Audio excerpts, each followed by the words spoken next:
Food গধূলি ধাৰাবাহিকখনৰ আজি নিশা আহিবলগীয়া এপিছডৰ প্ৰমো বৰ্তমান মুকলি হৈছে আৰু আজিৰ প্ৰমোত আমি দেখিবলৈ পাইছোঁ ধাৰাবাহিকখন হ'বলৈ গৈ আছে বহুত বেছি ইণ্টাৰেষ্টিং। বলকচোন চাওঁ আজিৰ প্ৰমোত কি দেখিবলৈ পাইছোঁ। আজিৰ প্ৰমৰ প্ৰথম ভাগত আমি দেখিবলৈ পাইছোঁ অনুৱে কৈ আছিল মই তোমালৈ ফোন কৰি আছিলোঁ, তুমি গম পোৱা নাই নেকি?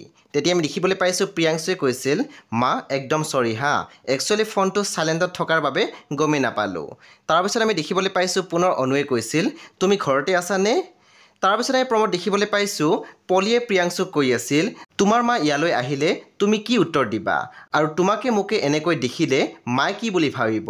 তাৰপিছত আমি দেখিবলৈ পাইছোঁ পুনৰ অনুৱে মনতে ভাবি কৈ আছিল এই ল'ৰাটোৱে সদায় একো এটা কথাই নুবুজা হৈ আহিছে, এবাৰ যদি এটা কয় পুনৰ মুহূৰ্তৰ ভিতৰতে এনেকৈ সলনি হয় যেন তাৰ বাবে মই একোৱে নহয়।